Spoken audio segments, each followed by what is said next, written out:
40,000 Rohingya मुसलमानों के target पर महाकुंभ, योगी ने दिया सबसे बड़ा आदेश।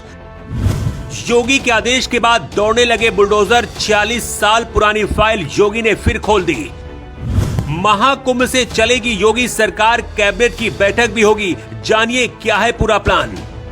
कट्टरपंथियों को जवाब देने के लिए योगी ने बहुत बड़ा फैसला लिया है। कहते हैं असली संत वही होता है जो महलों में नहीं बल्कि जमीन की चाहत रखता हो। वही मुख्यमंत्री लोगों का भला कर सकता है जो आम जनता की तरह सोचता हो।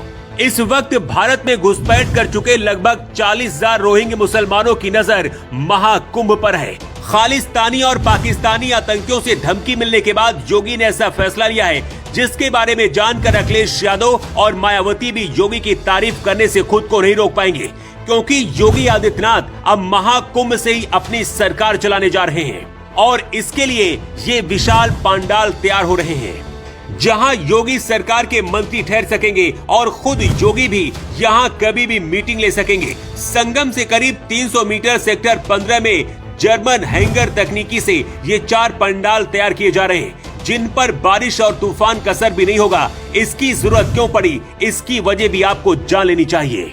इस वक्त भारत में करीब 40,000 से ज्यादा रोहिंग्या मुसलमान रहते हैं। पिछले महीने दिल्ली से रोहिंग्या मुसलमानों को भगाया गया। हरियाणा, राजस्थान और यूपी में भी भारी तादाद में रहते हैं और अब्दुल्ला सरकार बनने के बाद करीब 10,000 रोहिंग्या मुसलमान इस वक्त जम्मू कश्मीर को अपना ठिकाना बना चुके हैं। लेकिन पाकिस्तानी और खालिस्तानी आतंकी रोहिंग्या मुसलमानों को आसान टारगेट बनाकर आतंकी गतिविधियों में शामिल करते हैं। महाकुंभ के लिए धमकी भी मिल चुकी है। इस वक्त महाकुंभ एक ऐसी जगह है जहां पर लाखों लोग होंगे और यहां पर कोई भी आसानी से पहुंच सकता है और छुप सकता है। यहां पर जीने, रहने और खाने का इंतजाम भी फ्री में मिल जाता है।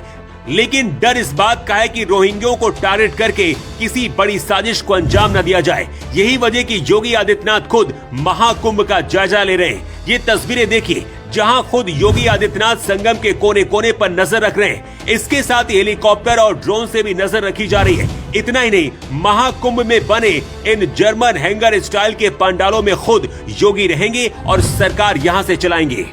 हर किसी का ध्यान जब महाकुंभ में लगा हुआ है। इसी बीच योगी आदित्यनाथ ने 1978 में हिंदुओं के साथ जो हुआ था उसकी फाइल खोलने का आदेश दिया है और इस आदेश के आते कट्टरपंथियों में हड़कंप मच गया है। 1978 के उस फाइल में क्या है जिसे योगी सरकार खोलने जा रही है, ये भी हर हिंदुस्तानी को जानना चाहिए।